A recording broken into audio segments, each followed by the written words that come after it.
जय हिंद दोस्तों, स्वागत है आपका मार्केट स्टडीज में। मैं हूं आपका दोस्त कपिल रस्तोगी और अभी हम बात करेंगे future of power sector in India की। टाटा पावर, अदानी पावर, सुज़लॉन और भेल, ये सभी नाम मार्केट में इन्वेस्ट करने वाले सभी लोगों को तकरीबन बहुत अच्छी तरह से पता होंगे। इस वीडियो में हम लोग सिर्फ पावर सेक्टर के बारे में बात करने वाले हैं और पावर सेक्टर से जुड़ी हुई कंपनियों के बारे में बात करने वाले हैं। इसलिए मैंने इस वीडियो का टाइटल जो है वो पावरफुल वीडियो रखा है। एक ही वीडियो 10 वीडियो के बराबर है। हाँ, डेफिनेटली ये वीडियो जो है ये 10 वीडियो के बराबर होने वाला है। क्यों? क्योंकि टाटा पावर, अदानी, सुज़लॉन और भेल के ऊपर मैं आप लोगों को रिसेंट पास्ट में बहुत सारे वीडियोस और एनालिसिस जो है वो शेयर कर चुका हूं और उन वीडियोस को आप लोगों ने बहुत प्यार दिया है। तो आज इस एक ही वीडियो में मैं कोशिश करूंगा कि आप लोगों को इन सभी कंपनियों का एक कंपैरेटिव एनालिसिस और पावर सेक्टर से जुड़ी एक बहुत इंपॉर्टेंट रिपोर्ट, एनालिसिस रिपोर्ट आई है, उसको मैं आप लोगों के साथ शेयर करने वाला हूं। तो बने रहिए वीडियो में मेरे साथ। और इतने इंपॉर्टेंट और पावरफुल वीडियो को स्टार्ट करने से पहले एक हम्बल रिक्वेस्ट कि मेरे जिन दोस्तों ने अभी तक चैनल को सब्सक्राइब नहीं किया है वो चैनल को सब्सक्राइब कर लें, सो दैट कि आप लोग ऐसे पावरफुल और अमेजिंग वीडियोस कभी भी मिस ना करें। सो थैंक यू और आगे बढ़ते हैं वीडियो में। दोस्तों, शुरुआत करते हैं टाटा पावर, अदानी, सुज़लॉन और भेल के करंट मार्केट प्राइस से। टाटा पावर का करंट मार्केट प्राइस 105 105 रुपए, अदानी पावर 89.30, सुज़लॉन 5.25 यानी 5 रुपए 5 पैसे, भेल 51.10। दोस्तों, टाटा पावर का शेयर जब अराउंड 90 रुपीज़ के आसपास था तब मैंने आप लोगों को इसके अंदर बाई रिकमेंड किया था। मैंने कहा था कि ये शेयर जो है शॉर्ट टर्म में आप लोगों को 120 रुपये के आसपास जाता हुआ दिखाई देगा। ये शेयर जो है ये 114 रुपये के आसपास तक गया था, लेकिन वहां से इसे रेजिस्टेंस फेस किया और वापस आप लोगों को ये 100 रुपये के लेवल पर आता हुआ दिखाई दिया। और उसके बाद एफआईआईज ने जब मार्केट से पैसा खींचा उस ड्यूरेशन में, उस 3 से 4 दिन में ये 100 रुपये से नीचे आता हुआ भी आप लोगों को दिखाई दिया था। ऐसे में कुछ सवाल उठने लगे थे कि ये शेयर 100 रुपये से नीचे आ रहा है, अब इसमें किस तरह की पोजीशन हमें बनानी चाहिए। तो मैंने आप लोगों को क्लियर किया था कि ये शेयर जो है इसके अंदर आप लॉन्गर टर्म का प्रोस्पेक्टिव रखिए। अगर शॉर्ट टाइम में ये शेयर जो है ये आप लोगों को 1-2 रुपए या कुछ करेक्शन होता हुआ दिखाई देता है, तो ऐसे में किसी भी पैनिक सिचुएशन में आने की जरूरत नहीं है। हालांकि शेयर वहां से रिकवर कर गया और अभी इसका शॉर्ट टर्म टारगेट जो है ये 130 है और लॉन्ग टर्म टारगेट्स मैंने आप लोगों को इन डिटेल्ड वीडियो में शेयर किए हुए हैं।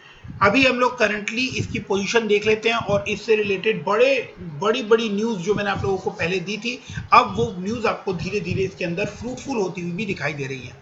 जैसे कि मैंने आप लोगों को कहा था कि मानो कि शेयर होल्डर्स की लॉटरी लग गई है, ऐसे थंबनेल के साथ मैंने आप लोगों को एक वीडियो शेयर किया था कि टाटा पावर को पूरे उड़ीसा में पावर डिस्ट्रीब्यूशन का काम मिलता हुआ हमें दिखाई दे रहा है। तो 22 घंटे पहले की न्यूज़ है, या आप कहें कि एक दिन पहले की न्यूज़ है कि टाटा पावर ने उस काम को, नेस्को को टेक ओवर कर लिया है और अब वो पूरे उड़ीसा के अंदर पावर डिस्ट्रीब्यूशन सिस्टम स्टार्ट करने वाले हैं। तो ना सिर्फ मुंबई, अब मुंबई, दिल्ली, उड़ीसा एंड अजमेर अब टाटा पावर के लार्जेस्ट पावर डिस्ट्रीब्यूशन सेक्टर्स में, एरियाज में काउंट होने वाले हैं। तो ये न्यूज़ जो है ये बहुत सारे चैनल्स ने अलग अलग वे में इसको कवर किया है। इसके अलावा बड़ी न्यूज़ क्या क्या है वो मैं आप लोगों को और डिटेल में मैं आप लोगों को बताता हूँ। तो टाटा पावर जो है उसने उड़ीसा में जो बड़ा नेटवर्क उन्होंने स्टेट गवर्नमेंट से अर्न किया था 51% स्टेक के साथ और मैनेजमेंट कंट्रोल के साथ, उसके साथ टाटा पावर ने उसको टेक ओवर कर लिया और अब वो उसके ऊपर काम स्टार्ट करते हुए आपको दिखाई देने वाले हैं। इसके अलावा एक बड़ी न्यूज़ कि टाटा पावर जो है, टाटा पावर ने 700 charging stations all across India लगाने का काम स्टार्ट किया है, जो कि वो दिसंबर 2021 यानी इस साल के लास्ट तक आपको कंप्लीट करते हुए दिखाई देने वाले हैं। एक और बड़ी news, next charge, Tata power inaugurates India first grid connected community energy storage system. Tata power आगे आने वाले टाइम में आप लोगों को बहुत ही बड़े मूव्स लेता हुआ दिखाई देने वाला है। ये न्यूज़ जो है, ये सारी न्यूज़ इंडिकेट कर रही हैं कि ये पावर सेक्टर की कंपनी, ये टाटा ग्रुप की ये कंपनी आने वाले टाइम में आप लोगों को पावर सेक्टर के अंदर बहुत बड़ा रोल निभाती हुई नजर आएगी। इससे जुड़ी बहुत बड़ी बड़ी खबरें मैंने ऑलरेडी आप लोगों के साथ शेयर की हैं। मेरे जिन दोस्तों ने वो वीडियोस नहीं देखे हैं वो लोग मेरे चैनल पर विजिट करके वो वीडियोस देख सकते हैं। और अगर अभी तक आपने चैनल को सब्सक्राइब नहीं किया है तो चैनल को सब्सक्राइब कर ले, सो दैट कि आप लोग वो सारे वीडियोस जो टाटा पावर के ऊपर मैंने बनाए हैं वो सभी वीडियोस आप लोग जाकर वहां पर देख सकें। तो टाटा पावर से जुड़ी ये 2-3 बड़ी खबरें मैंने आप लोगों के साथ शेयर की और टाटा पावर का भविष्य बहुत ही उज्जवल नजर आता है। और इसको जो है वो मेरी ओर से 5 on 5 रेटिंग है आने वाले टाइम के लिए। तो इसके अंदर 100% बाई रिकमेंडेशन है, बट कोई भी बल्क बाइंग रिकमेंडेशन नहीं है। आप लोग उतना ही इन्वेस्ट कीजिए जिस अमाउंट को आगे आने वाले टाइम में आप लोग बैकअप कर सके।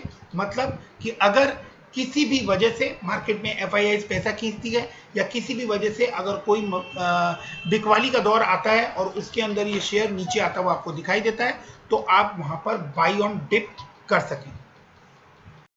दोस्तों, अदानी पावर के शेयर में इस समय पंख लगे हुए हैं। अदानी पावर की जितनी भी कंपनीज हैं वो आपको एक्स्ट्रा ऑर्डिनरी परफॉर्म करती हुई दिखाई दे रही हैं। इसी सीरीज में अदानी पावर का शेयर जो है वो आप लोगों को एक्स्ट्रा ऑर्डिनरी मूव करता हुआ दिखाई दिया मार्च मंथ में। जितनी भी ट्रेंड लाइन या सपोर्ट लाइन यहाँ आपको नजर आ रही है वो मैंने आप लोगों से प्रीवियस वीडियोज में बहुत इन डिटेल डिस्कस की थी। मैंने आप लोगों को बताया कि ये जो लाइन आप देख रहे हैं ब्लू लाइन, ये जिस लेवल पर ये रेजिस्टेंस फेस कर रहा था 2010 में, देन 2019 में, उस लेवल को इसने बहुत ही तगड़े वे में ब्रेकआउट दिया है। वो 54-55 के लेवल का ब्रेकआउट था जो इसने दिया था और मार्च मंथ में वहां से ये डबल होता हुआ नजर आया। जब ये शेयर 65 के लेवल को क्रॉस करने वाला था तब मैंने आप लोगों को कहा था कि ये एक ऐसा लेवल है जो लेवल तकरीबन इसने 2013 से रेजिस्टेंस फेस करता हुआ आया है, 2013 में, 2014 में और वहां उसके बाद 2019 में। तो अगर इस लेवल के ऊपर ये क्लोजिंग दे देता है तो आप लोगों को इसके अंदर एक तगड़ी रैली देखने को मिल सकती है और वो बात पूरी तरह से सच साबित हुई है। और ये शेयर जो है इसने वहां से 110 रुपए के लेवल तक आप लोगों को रन अप दिखाया। उसके बाद मार्केट में बिकवाली का दौर शुरू हुआ जिसके अंदर जो है आप लोगों को अदानी पावर के अंदर भी बिकवाली होती हुई दिखाई दी। ये शेयर नीचे आया, देन अगेन इसने 10% के आसपास का जंप एक ही दिन में, अगर आप देखें तो लास्ट ट्रेडिंग सेशन में 5% का अपर सर्किट आप लोग देख पाएंगे, बट प्रिसाइसली अगर आप देखेंगे तो वो 10% का सर्किट बनता है। बिकॉज कि जैसे वो लास्ट डे से ओपन हुआ था डाउन गया, जो उसने अब बनाया है अगर आप उसको टोटल कैलकुलेट करेंगे आप चेक कर सकते हैं तो वो 10% के आसपास बनता है। तो वापस इस शेयर में आप लोगों को तेजी आती हुई दिखाई दे रही है।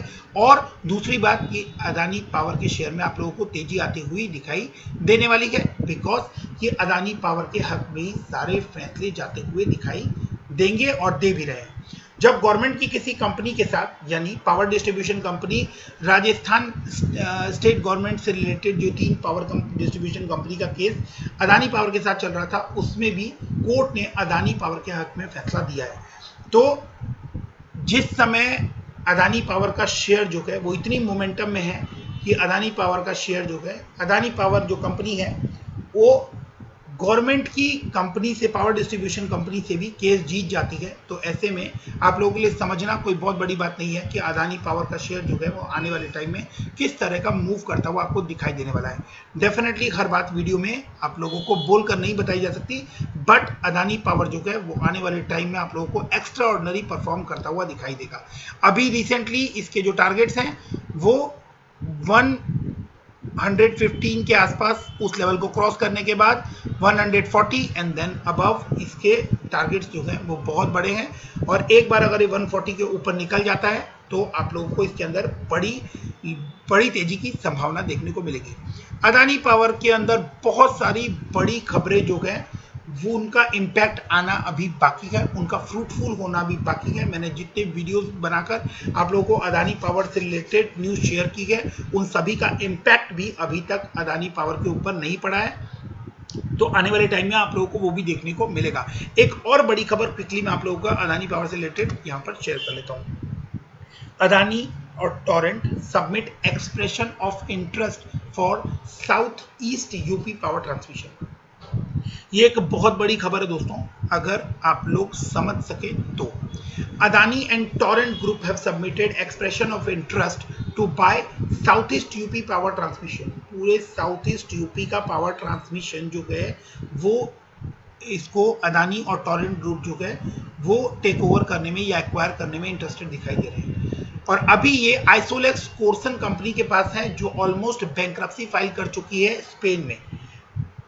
Filed bankruptcy in Spain and informed Indian lender for its inability to continue to finance the local affiliate according to the source। तो वो ऑलरेडी बोल चुके हैं कि उनको 6,000 करोड़ जो है वो पे करना है, और ऐसे में वो उसको पे कर पाना उनके लिए पॉसिबल नहीं है। वो स्पेन में बैंक्रप्सी फाइल कर चुके हैं और इसके बाद जो है अदानी पावर जो है वो इसके अंदर इंटरेस्टेड होता हुआ दिखाई दे रहा है। तो ये एक बहुत बड़ी न्यूज़ है जो आगे आने वाले टाइम में हमें देखना होगा कि ये न्यूज़ किस तरह से आपको चेंज होती हुई दिखाई देती है। इसके अलावा अदानी पावर से जितनी बड़ी न्यूज़ है वो आप लोग मेरे प्रीवियस वीडियोस में जाकर देख सकते हैं। चैनल के ऊपर सारे वीडियोस अवेलेबल है, अदरवाइज मैं आप लोगों को उसके लिंक डिस्क्रिप्शन में और आई बटन में दे दूंगा। मेरे जिन दोस्तों ने ऑलरेडी चैनल को सब्सक्राइब किया हुआ है वो इजी उनके लिए एक्सेसिबल है, इसीलिए मैं आप लोगों से अगेन रिक्वेस्ट कर रहा हूँ कि आप लोग चैनल को सब्सक्राइब करके रखें, सो दैट कि आप लोग किसी भी इंपॉर्टेंट वीडियो को कभी भी मिस ना करें। दोस्तों अब हम बात कर लेते हैं सुजलॉन एनर्जी की। तो ये विंड पावर एनर्जी सेक्टर में किसी समय में मार्केट लीडर का रोल अदा करते थे और एक बहुत बड़ी कंपनी है, बहुत बड़ा इनका काम है, लेकिन इनका स्टॉक जो है वो फिलहाल पेनी स्टॉक पर ट्रेड करता हुआ आपको नजर आ रहा है, बिकॉज की पास्ट में इनकी बहुत बड़ी एक्विजिशन जो है वो फेल हो गई थी और उसके बाद इस कंपनी के ऊपर डेट का बर्डन पड़ता ही चला गया और इसके बाद इस कंपनी का जो शेयर है ये आप लोगों को 5 रुपीज़ के आता हुआ आसपास ट्रेड करता हुआ भी नजर आ रहा है। और इनके डेट को बैंक ने 2 से 3 बार रिस्ट्रक्चर कर दिया है और इस बार भी अगेन बैंक ने मौका दिया है और इनके लोन को रिस्ट्रक्चर किया गया है, इनके डेट को रिस्ट्रक्चर किया गया है और आने वाले टाइम में ऐसी उम्मीदें जताई जा रही है कि इनके रिजल्ट इंप्रूव होने की चांस है। इसके साथ साथ ही सुजलॉन एनर्जी में एक बड़ी न्यूज निकल कर आई थी जो मैंने आप लोगों के साथ लास्ट वीडियो में शेयर की है। वो न्यूज थी कि इनके रिजल्ट्स जो है उसका फॉरेंसिक ऑडिट होने वाला है, जिसका सुजलॉन एनर्जी ने स्वागत किया है। और इसके साथ साथ ही मैं आप लोगों को बताऊं कि ये जो न्यूज़ है ये सुजलॉन एनर्जी के लिए पॉजिटिव रहने वाली है, क्योंकि सुजलॉन एनर्जी ने इस चीज़ का वेलकम किया है और अदरवाइज भी अगर आप इस चीज़ को देखें तो फॉरेंसिक ऑडिट होने का बेनिफिट जो है वो इसके शेयर होल्डर्स को होता हुआ दिखाई देगा और इस शेयर की, इस कंपनी की जो ट्रू पिक्चर है वो शेयर होल्डर्स को मिलती हुई दिखाई देगी, जो in any ways share holders के लिए बेनिफिशियल ही रहने वाली है। विंड एनर्जी से रिलेटेड इस शेयर के अंदर अभी बहुत पोटेंशियल बाकी है और ऐसा एनालिस्ट कहते हैं। और इसके साथ साथ ही wind energy market likely to enjoy explosive growth. आप यहाँ पे देख सकते हैं कि विंड एनर्जी जो है उसके अंदर अभी एक्सप्लोसिव ग्रोथ की चांसेस बनती हुई दिखाई दे रही है। 29 मार्च की ये न्यूज़ है और उसके साथ साथ ही आप लोगों को यहाँ पर देखने को मिल सकता है कि Suzlon Energy, Nordex, Hitachi, General Electric, इनको इसका बेनिफिट होने वाला है। अभी 2019 मतलब 2029 तक। तो जैसा मैंने आप लोगों को प्रीवियस वीडियोस में कहा है कि पावर सेक्टर से अगर आप जुड़ने जा रहे हैं तो आप लोगों को थोड़ा लॉन्गर टर्म पर्सपेक्टिव रखना होगा। डेफिनेटली रिजल्ट्स जो हैं बहुत शानदार देखने को मिलने वाले हैं। ये न्यूज़ जो है ये हर एक न्यूज़ इसके ऊपर एक अलग अलग वीडियो बनाया जा सकता था और शायद आप लोगों को अलग अलग वीडियोस देखने को मिलेंगे भी। मैंने ये सारी न्यूज़ और सारे वीडियोस जो हैं ये आप लोगों के लिए एक ही वीडियो में कवर करने की कोशिश कर रहा हूँ।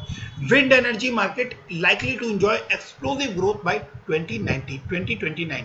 तो 2029 तक ये बड़ा एक्सप्लोसिव ग्रोथ भी आप लोगों को देखने को मिलेगी, जिसके अंदर सुजलॉन एनर्जी की अच्छी और बहुत ही बड़ी चांसेस बनती हुई दिखाई दे रही। दोस्तों अब हम बात करते हैं इंडियन गवर्नमेंट की एक बड़ी company Bharat heavy electricals limited. दोस्तों आज तक आपने वीडियो में बहुत कुछ सुना होगा, आज मैं आप लोगों को अपना पर्सनल एक्सपीरियंस शेयर करके बता रहा हूँ। मेरे ऑफिस के ठीक सामने एक इलेक्ट्रिकल व्हीकल चार्जिंग स्टेशन बना हुआ है और उसके ऊपर मैंने BHEL लिखा हुआ देखा। मतलब ये सारी बातें जो हैं, मुझे ऐसा लगता था कि कहीं दूर दराज आप लोगों को कहीं देखने को मिल जाएगा कोई ईवी चार्जिंग स्टेशन, और उसके ऊपर आप लोगों को कुछ नाम नजर आएगा, टाटा पावर, अदानी पावर या और किसी कंपनी का नाम। बट मैंने खुद BHEL का नाम जो है वो नोएडा में आप लोगों को एक ईवी चार्जिंग स्टेशन के ऊपर लगा हुआ देखा है। तो भेल जो है वो ऑलरेडी कन्वर्ट कर चुका है। भेल को पहले हम लोग जानते थे कि वो कोल पावर प्लांट्स जो है उसके अंदर इक्विपमेंट प्रोवाइड करवाता है, उसका इंफ्रास्ट्रक्चर प्रोवाइड करवाता है। बट अब भेल जो है वो रिन्यूएबल एनर्जी की तरफ ट्रांसफॉर्म हो गया है। और आप लोगों को जो ये लंबा रेजिस्टेंस लेवल जो आपको दिखाई दे रहा है, ये रेड लाइन जो आपको दिखाई दे रही है, जिसके ऊपर इसने तकरीबन 2010 से रेजिस्टेंस फेस किया है, 2014, 2015, और लगातार उस लाइन के ऊपर, उस लाइन को इसने क्रॉस नहीं किया। और अब इसने सितंबर 2020 के बाद उस लेवल को ब्रेक किया है और वहां से इसने आप लोगों को एक अच्छी तेजी भी दिखाई है। अब हम लोग उस पोजीशन के बाद के आगे का हाल देख लेते हैं। तो उसके बाद जिस सपोर्ट लाइन के ऊपर ये आपको सपोर्ट लेता हुआ दिख रहा है सितंबर अक्टूबर के बाद से, तो नवंबर में इसने उसी लाइन के ऊपर सपोर्ट लिया था। देन अगेन आप लोगों को दिसंबर में 22 तारीख को ये इसने उसी लाइन के ऊपर सपोर्ट लेता हुआ आप लोगों को दिखाई दिया। देन अगेन आप लोगों को जनवरी में ये सेम पीरियड में आप लोगों को उसी लाइन के ऊपर सपोर्ट लेता हुआ दिखाई दे रहा है। देन आप लोगों को फेब में भी ये उसी 20 से 24 तारीख के बीच में उसी लाइन के अंदर सपोर्ट लेता हुआ आपको दिखाई दे रहा है। लेकिन उसके बाद इस शेयर के अंदर जो है अब अच्छी तेजी, अच्छी मूवमेंट नजर आ रही है। भेल से रिलेटेड बहुत सारी बड़ी खबरें जो है वो मैंने ऑलरेडी आप लोगों के साथ वीडियोस बनाकर शेयर की हैं। वो वीडियोस भी आप लोगों को मेरे चैनल के ऊपर मिल जाएंगे, तो आप लोग जाकर वो वीडियोस देख सकते हैं। मैं आप लोगों के लिए डिस्क्रिप्शन में और आई बटन पर उन वीडियोस के लिंक भी शेयर कर देने वाला हूँ। आगे बढ़ते हैं और भेल से रिलेटेड करंट बड़ी न्यूज जो है वो मैं आप लोगों के साथ शेयर कर लेता हूं। इससे पहले मैं आप लोगों के साथ भेल के अभी करंट पोजीशन जो है वो आप लोगों के साथ शेयर कर लेता हूं कि करंट पोजीशन जो है वो 51.20 चल रहा है, और जो इसने एक वापस से रिकवरी ली है 47 रुपीज के आसपास से, और वहां से रिकवरी लेकर ये 51 पॉइंट के आसपास चल रहा है। और इसका जो करंट रेजिस्टेंस लेवल अगर कोई बनेगा तो 55 रुपीज के आसपास बनेगा। और उसके बाद इस शेयर में आप लोगों को अभी शॉर्ट टर्म में किस तरह की मूवमेंट देखने को मिलेगी वो मैं आप लोगों के साथ ऑलरेडी शेयर कर चुका हूं। एक बार फिर आप लोगों को बता देता हूं कि 75 के आसपास इसने बहुत लंबे टाइम तक कंसोलिडेट किया है, तो 75 का एक स्ट्रॉन्ग रेजिस्टेंस लेवल बनता हुआ दिखाई दे रहा है। और उसके बाद अगर ये लेवल टूटता है तो 120, और उसके बाद इसके अंदर अच्छी बड़ी तेजी की संभावनाएं बनती हुई दिखाई दे रही है। मैंने ऑलरेडी एक वीडियो बनाकर अभी इमीडिएटली कुछ दिनों पहले ही मैंने आप लोगों के साथ शेयर किया है, जिस वीडियो का जो थंबनेल है उसके अंदर मैंने लिखा है कि इसके अंदर भयंकर तेजी की संभावना बनती हुई नजर आ रही है। भेल के अंदर बहुत सारी अनगिनत न्यूज है और भेल का जो ऑर्डर बुक है वो बहुत ही बड़ा है। भेल के पास बहुत सारे काम है, नेशनली भी और इंटरनेशनली भी। इंटरनेशनल इनको पहला बड़ा ऑर्डर भी मिल चुका है जो कि मॉरिशस का है, और उसके अंदर ये एक बड़ा रोल वहां पर सोलर पावर से रिलेटेड अदा करने वाले हैं।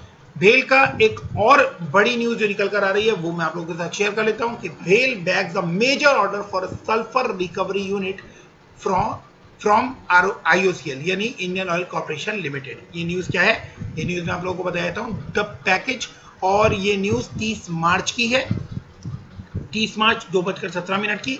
The package valued over 400 crore envisaging setting up of a 525 TPD sulphur recovery unit at IOCL Paradip refinery in Orissa. तो ये एक बड़ी न्यूज है जिसका इम्पैक्ट आप लोगों को भेल के शेयर के ऊपर आता हुआ दिखाई दिया है। बट अभी आप लोगों को इसके अंदर जितनी बड़ी बड़ी न्यूज आप लोगों को इसके अंदर फैक्टर इन होती हुई दिखाई दी है, मतलब सुनाई दी है, वो अभी सभी फैक्टर इन नहीं हुई है। तो यहां मैंने आप लोगों को इन चारों बड़े शेयर्स से रिलेटेड बहुत सारी न्यूज, एनालिसिस और इंपॉर्टेंट एस्पेक्ट्स जो है वो मैंने आप लोगों के साथ शेयर किए हैं। इसके अलावा एक बड़ी एनालिसिस जो मैंने आप लोगों से कहा था कि मैं आप लोगों के साथ शेयर करने वाला हूँ, वीडियो थोड़ा सा लंबा होने वाला है लेकिन ये एनालिसिस आपके लिए बहुत जरूरी है। और ये एनालिसिस जो है ये 2 अप्रैल को ही ये रिपोर्ट पब्लिश हुई है, तो ये मैं आप लोगों के साथ डिस्कस कर लेता हूँ। यहाँ पर लिखा हुआ है कि जो ग्रीन टेक्नोलॉजी है इन्वेस्टिंग करने के लिए, उसके लिए इंडिया ने मार्केट खोल दी है। 100% एफडीआई उसके लिए ऑलरेडी इनवाइटेड है और इसका बेनिफिट्स कौन कौन सी कंपनी को होने वाला है, तो की प्लेयर्स जो है वो कौन कौन से रहने वाले हैं। Adani power limited, Bharat heavy electricals, Exide industry, Suzlon energy, Tata chemicals, Tata power, Thermax limited, एपर और ampere vehicle, hero electrical vehicle private limited, Mahindra electrical mobility limited. यहाँ पर शायद इन्होंने टाटा पावर का नाम जो है वो मिस कर दिया है, बट टाटा पावर भी इसके अंदर एक बहुत बड़ा बेनिफिशियरी होने वाला है। मार्केट इनसाइट्स क्या कहते हैं? The green technology market in India mostly dominated by green energy, electric vehicle and water waste water treatment. तो ये 4 बड़े सेगमेंट है, green energy, electrical vehicle, water और वेस्ट वाटर के ट्रीटमेंट से रिलेटेड। इंडिया के पास करेंटली अभी 87.2 गीगावाट फाइनेंशियल ईयर 2020 तक सेटअप हो चुका है और उनका टारगेट जो है वो 275 गीगावाट इंस्टॉल करने का है फाइनेंशियल ईयर 2027 तक। यानी आप लोगों को जो इनके प्राइस के बीच में जो डॉट लगा हुआ है, शायद वो डॉट भी आप लोगों को गायब होता हुआ दिखाई दे और इनका शेयर प्राइस जो है वो थाउजेंड्स में जाता हुआ आप लोगों को बहुत ही जल्दी नजर आने वाला है। क्योंकि इतने बड़े टारगेट्स अगर बाई 2027 यानी आप लोगों को 5 से 6 साल के अंदर अगर कंप्लीट होते हुए दिखाई दे रहे हैं, तो इसका बेनिफिट जो है वो इन्हीं कंपनीज को जाता हुआ दिखाई देने वाला है। In terms of sale volume, the electrical vehicle market in India 1,56,000 unit in financial year 2020 1,56,000 unit बिक चुकी हैं और इसकी ग्रोथ में बहुत बड़ी चांसेस अभी नजर आ रही है। CAGR जो है वो 66.90 during financial year 2018 financial year 2020 period.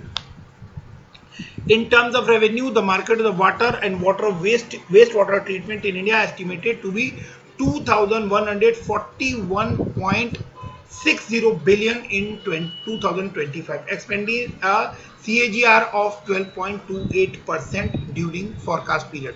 तो वेस्ट वाटर से रिलेटेड जो रेवेन्यू है वो 2000 बिलियन टारगेट की गई है 2025 तक. Based on installed capacity, green sector in India is dominated by solar energy, followed by wind, biomass, and small hydro. Several initiatives to promote solar parks, solar cities, solar pumps, and national solar mission can attribute to remarkable growth of solar capacity in India. तो solar power से related बहुत ही बड़ी खबरें यहाँ पर आपको आती हुई दिखाई देने वाली है. जो टारगेट्स हैं वो बहुत बड़े हैं और वो 2022 से लेकर 2027 तक आप लोगों को कंप्लीट होते हुए दिखाई देने वाले हैं. अभी मेजर पोर्शन जहां पर विंड एनर्जी से रिलेटेड काम हो रहा है, यानी सुजलॉन, जो मैंने आप लोगों से अभी बताया कि wind energy projects in India are mostly concentrated in the state of Tamil Nadu, Rajasthan and Maharashtra. तो वहां पर भी आप लोगों को एक बड़ा बूम आता हुआ नजर आने वाला है और वहां पर जो कैपेसिटी है वो 175 गीगावाट एंड 275 गीगावाट 2022 और 2027 तक करने का प्लान है. आगे electrical two wheeler was the largest segment of electrical vehicle market in financial year 2020, 97.44% total sales volume. The other two segments, electrical four-wheeler and buses, are slowly gaining. तो अभी उन्होंने भी स्लोली स्टार्ट कर दिया है gain करना market को. और उसके अंदर जो एक्सपेक्टेशन है वो पहले हाइब्रिड कार्स जो होती हैं, जो ड्यूल फ्यूल पर चलती हैं या हाइब्रिड मॉडल्स की जो कार होती हैं, उनको ज़्यादा प्रेफरेंस मिलने की चांसेस नज़र आ रही है in comparison to electrical four wheeler. Market influence की मार्केट के अंदर बहुत अच्छा इनफ्लो एक्सपेक्ट किया जा रहा है एफडीआई के थ्रू. और the enormous green energy potential in India coupled with 100% FDI approval was made in India an attractive destination for capital influx. इस बात का मतलब शेयर होल्डर्स को बहुत ही ध्यान से समझना चाहिए कि आने वाले टाइम में एनर्जी सेक्टर में, ग्रीन एनर्जी सेक्टर में 100% एफडीआई को अप्रूवल मिल गई है, जिसका बेनिफिट जो है वो आप लोगों को पावर सेक्टर और रिन्यूएबल एनर्जी के अंदर आता हुआ दिखाई देगा। India received investment worth rupees 1.34 trillion. Further Indian government focus to boost electrical mobility sector is project to fuel green technology market in India, support policies like National electric mobility mission plan यानी NEMMP। इस तरह की परियोजनाएं जो है, इस तरह के प्रोजेक्ट जो है आने वाले टाइम में आप लोगों को आगे बढ़ते हुए दिखाई देंगे। तो ये वो बड़ी न्यूज, ये बड़ा एनालिसिस जो है, जो कि आप लोगों के लिए जानना बहुत जरूरी था, मैंने आप लोगों के साथ यहाँ पर शेयर किया। The green technology market in India is constrained by the lack of an integrated. अब यहाँ पर जो कंस्ट्रेंट है वो भी मैं आप लोगों को बता देता हूँ कि अभी फिलहाल जो है गवर्नमेंट को इसको लेकर बहुत सारे प्रोसेस में रिवाइवल करना होगा, क्योंकि अभी बहुत सारे रोड ब्लॉक्स भी नजर आ रहे हैं। क्योंकि कोई भी अगर पावर सेक्टर से जुड़ा या ग्रीन एनर्जी सेक्टर से जुड़ा कोई काम शुरू करना चाहता है तो अभी उसको बहुत सारी दिक्कतों का सामना करना पड़ रहा है, जो कि गवर्नमेंट को टाइम टू टाइम ईज करना पड़ेगा, जो कि अभी एक रोड ब्लॉक की तरह काम कर रहे हैं। और आने वाले फ्यूचर में जैसे ही ये प्रॉब्लम्स जो है ये ईज आउट होती हुई नजर आएगी या सॉर्ट आउट होती हुई नजर आएगी, आप लोगों को ग्रीन एनर्जी सेक्टर या आप कहें कि रिन्यूएबल एनर्जी और पावर सेक्टर के अंदर एक बहुत बड़ा बूम आता हुआ नजर आएगा। तो यहाँ मैं अपनी एनालिसिस खत्म करता हूँ। कोई भी इंपॉर्टेंट क्वेश्चन हो तो आप लोग कमेंट सेक्शन में कर सकते हैं। You are most welcome. मैं पूरी कोशिश करूंगा कि मैं उनके आंसर आपको दे सकूं। तो वीडियो को पूरा देखने के लिए, यहाँ तक देखने के लिए thank you very much. Video पसंद आया हो तो आप लोग जरूर से इसको लाइक कीजिए, शेयर कीजिए और चैनल को सब्सक्राइब करना ना भूलें। So thanks for watching, keep investing. Thank you.